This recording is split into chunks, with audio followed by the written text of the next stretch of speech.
Muy buenos días y bienvenidos a Escucharte Valdemorillo. Hoy, viernes 26 de marzo de 2021, comenzamos con el tema principal de esta semana. Damos paso a la historia y el arte con nuestra querida Laura.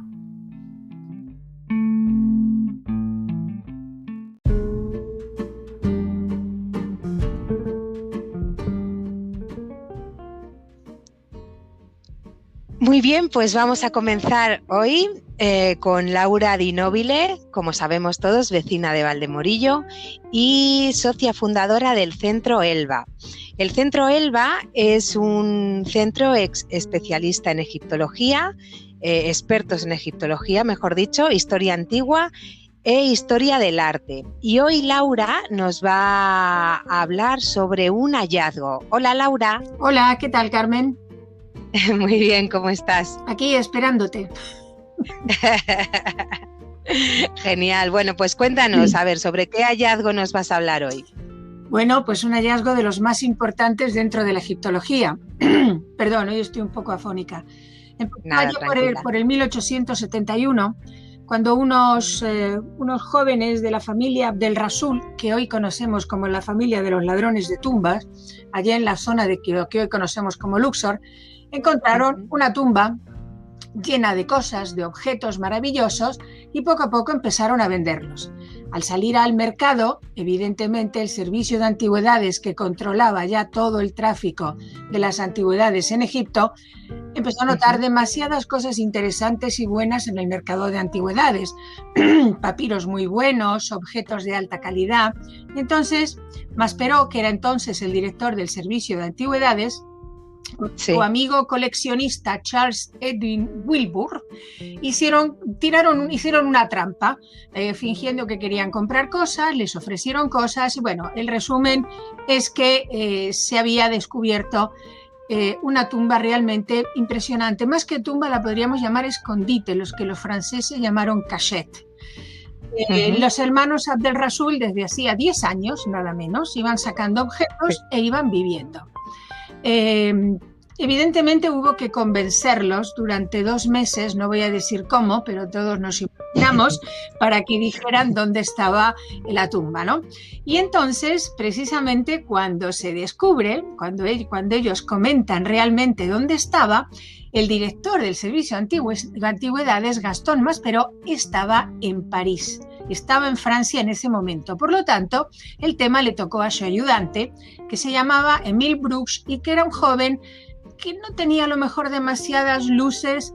No es que no tuviera luces, pobrecito, era muy agradable, pero no supo cómo reaccionar ante lo que se encontró. Se fue a Luxor y el día 6 de junio de 1881, el mayor de los hermanos Rasul, que había sido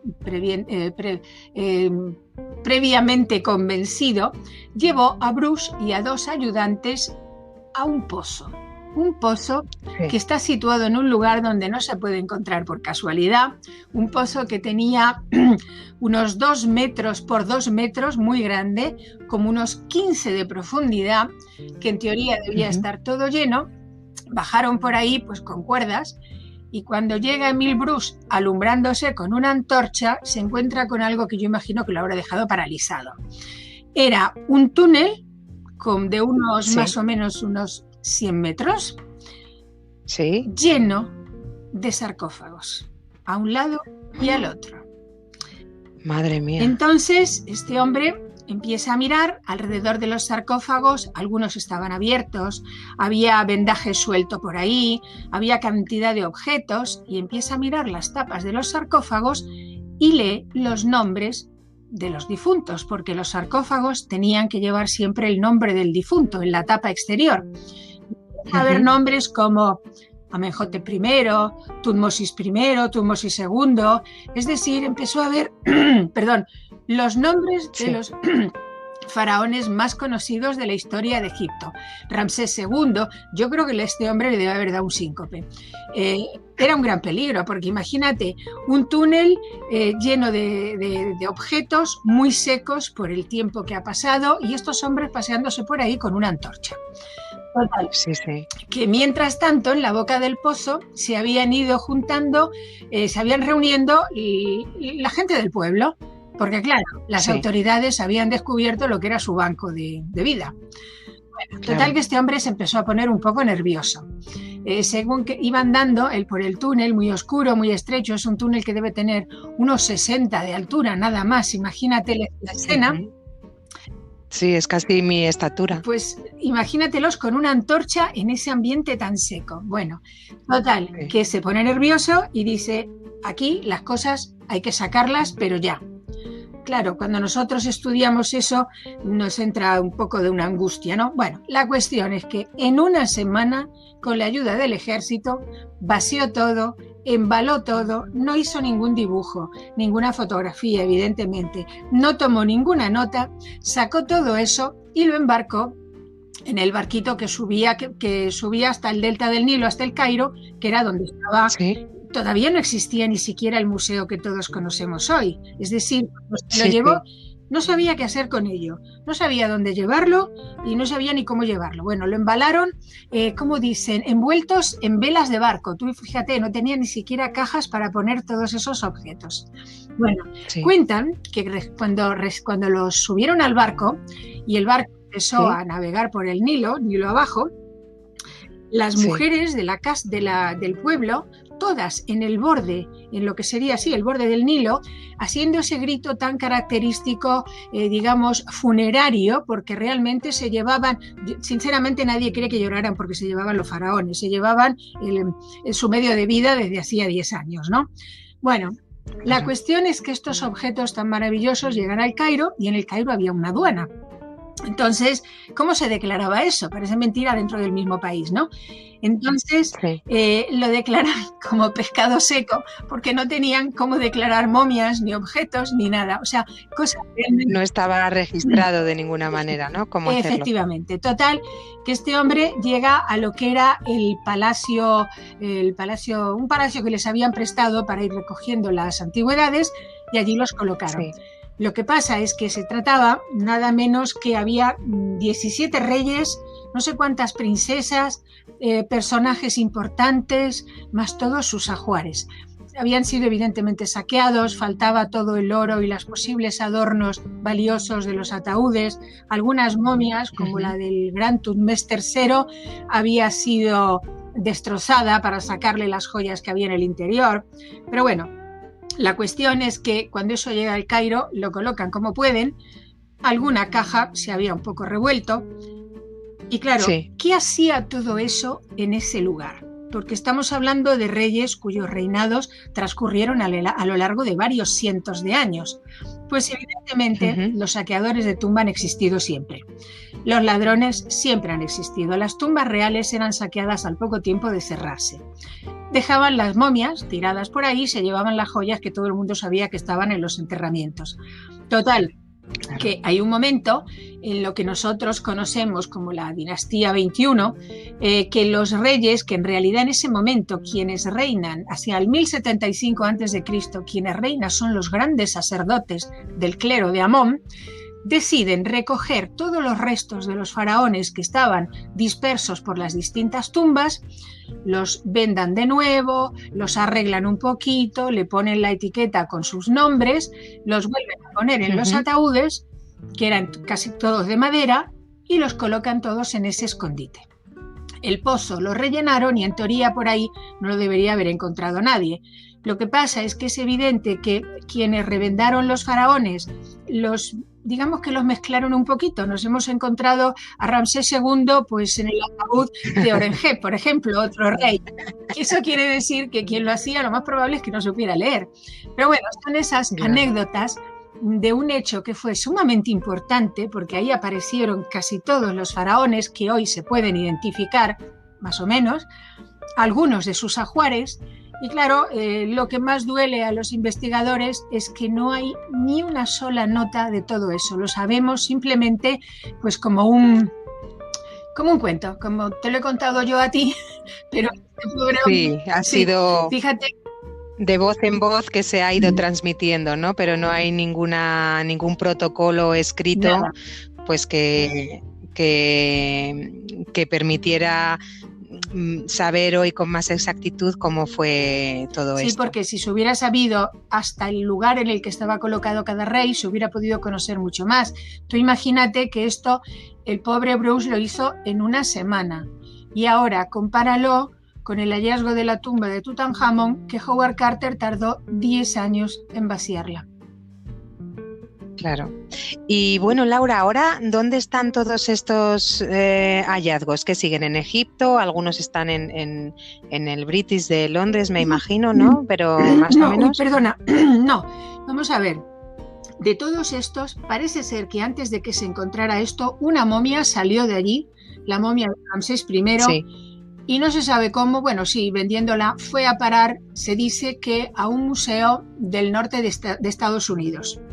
Esta momia, que era de Ramsés I, como te digo, el primero de los grandes Ramsés, hace unos años, ahora ya unos 7, 8 años, fue de vuelta. Y fue de vuelta a Egipto, llegó con grandes honores de jefe de Estado, como un gran rey que llegaba de nuevo a su tierra natal, aunque los estudiosos dicen que sinceramente no hay muchas pruebas de que se fuera Ramsés, pero nosotros los podemos ver en el Museo del Cairo. Las momias fueron depositadas, colocadas en una sala especial, en la que se podía pagar evidentemente extra para poder verlas. Los sarcófagos están dispersos, colocados por el Museo del Cairo, pero ahora, en breve, en unas semanas, las momias van a ser trasladadas a otro museo, uno de los nuevos museos que se están haciendo en Egipto, el Museo de la Civilización Egipcia, y las van a trasladar en todo un show, Carmen, porque yo he visto las fotografías de los carros en las que las van a colocar y va a ser algo así como Disneylandia, pero en faraones. Caravana de momias, faraones. Muy bien, bueno, pues Laura, no sé si se te escapa algo, si quieres comentar algo para finalizar. Bueno, simplemente decirte que en aquella época las momias se desvendaban, es decir, no los ladrones, sino los científicos. Se hacía todo unas grandes reuniones en las que participaba la prensa de entonces, los más importantes personajes de la sociedad, y se desvendaban para ver cómo estaban. Claro, eso ha hecho que las pobres momias estén en bastante mal estado actualmente. Se les han hecho estudios científicos y todo eso. Hoy en día no se le quitan las momias a ninguna las vendas a ninguna momia. Vendas. Como tenemos estos grandes escáneres de tomografía computerizada, ya sabes, cuando nos meten adentro del tunelcillo, bueno, pues ahora lo hacen con las momias y tampoco se sacan. Si hay dentro objetos como amuletos, joyas o algo de eso, no se quita nada. Bueno, pues está bien que la ciencia también intervenga en lo que es la investigación para conocer más de cómo fue todo nuestro pasado. Ayuda mucho, desde luego. Muy bien, pues muchísimas gracias por la aportación de tu conocimiento, Laura, y nada, te escuchamos muy pronto. Vale, gracias. Vale. Venga, gracias a ti, adiós.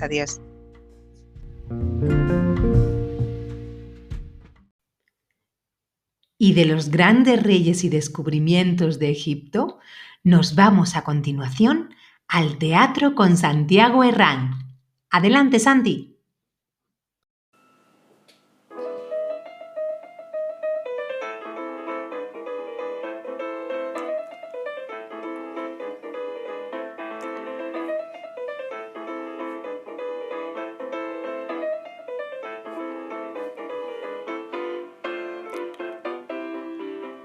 Hola, soy Santiago Herrán y esto es Breves Culturales. De nuevo dialogamos sobre cultura en general y sobre teatro en particular, y a mí eso me hace siempre especialmente feliz. Hoy es un día especial porque cuento con la colaboración de María José Ugarte, a quien conocerás por su podcast de Poesía eres tú. ¡Empezamos!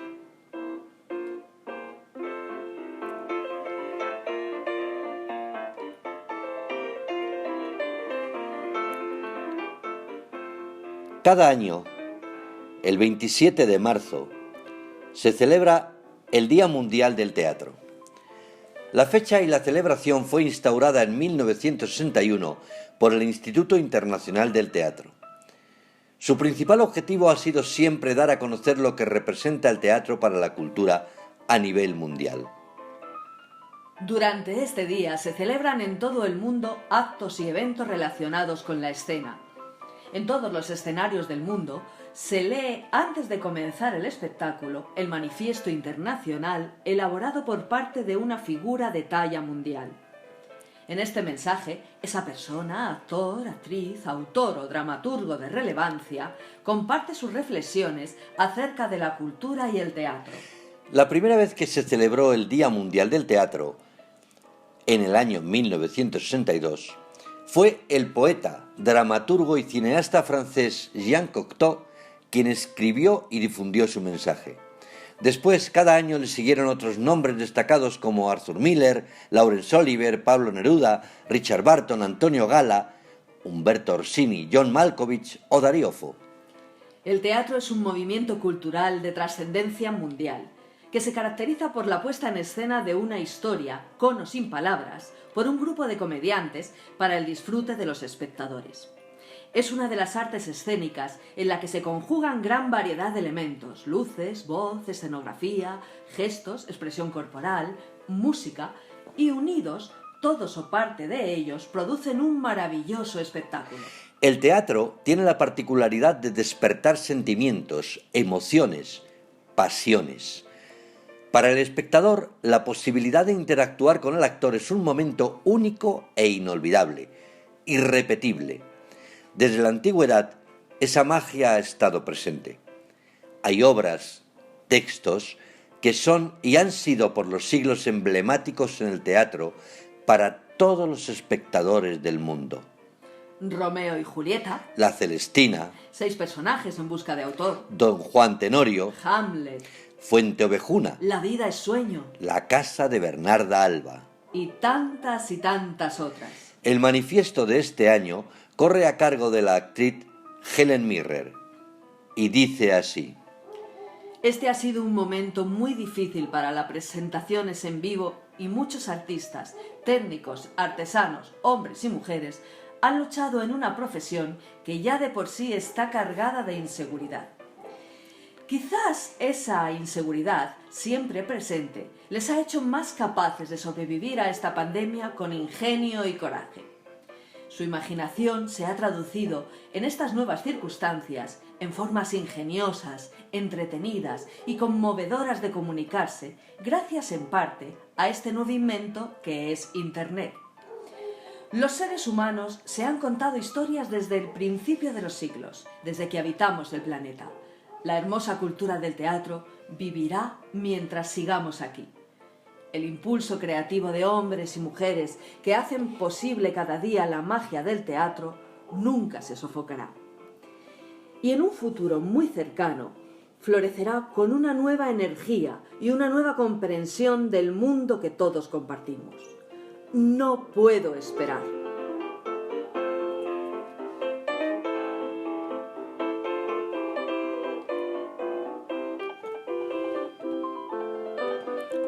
No por mucho madrugar, amanece más temprano. Y por hoy os dejo. Como siempre os digo, sed inmoderadamente felices. Y por favor, nunca dejéis de ir al teatro, porque el teatro no es nada sin su público. Y por supuesto, id al cine. Seguiremos hablando de cultura con mayúsculas. Muchas gracias.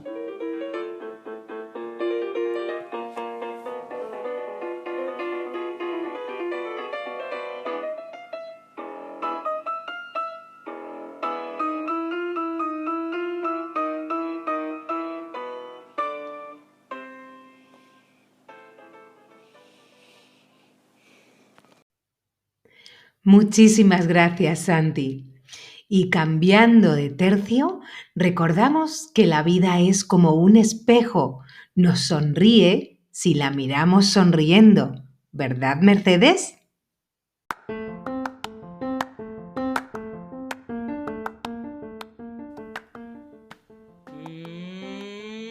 Muy buenos buenos días, muy buenas tardes, muy buenas noches. Aquí comienza la sección Por humor al arte.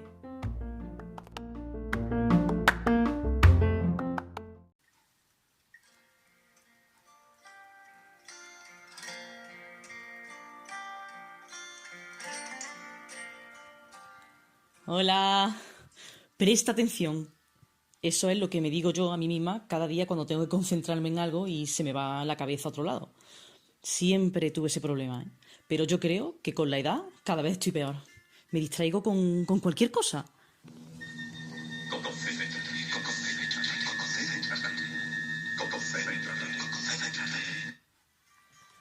Una vez me llamaron del colegio de mi hijo y me dieron cita para una tutoría.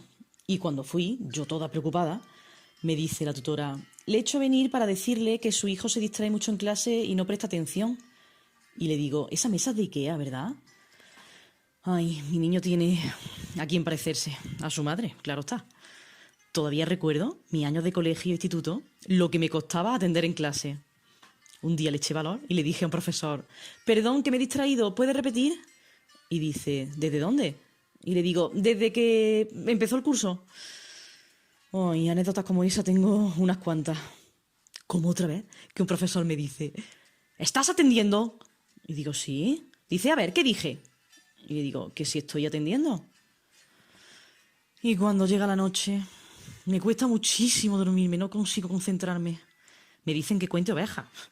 Y pienso: una oveja, 2 ovejas, 3 ovejas, una cabra, un caballo, un cerdo. En la granja de Pepito, ia, ia, oh. Y ya me he espabilado. Yo no sé si tengo remedio o no. Hace tiempo, una amiga mía dejó de hablarme porque decía que yo no le prestaba atención. O algo así me dijo, no sé, es que no me enteré bien.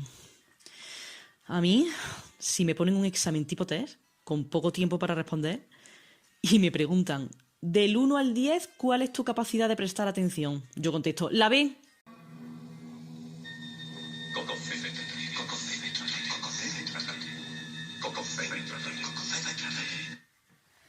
Bueno, me voy, que me lío como siempre y tengo que hacer una llamada y tengo que ir a comprar y... ¡Oh, mira! Un vídeo en YouTube que me encanta. Adiós.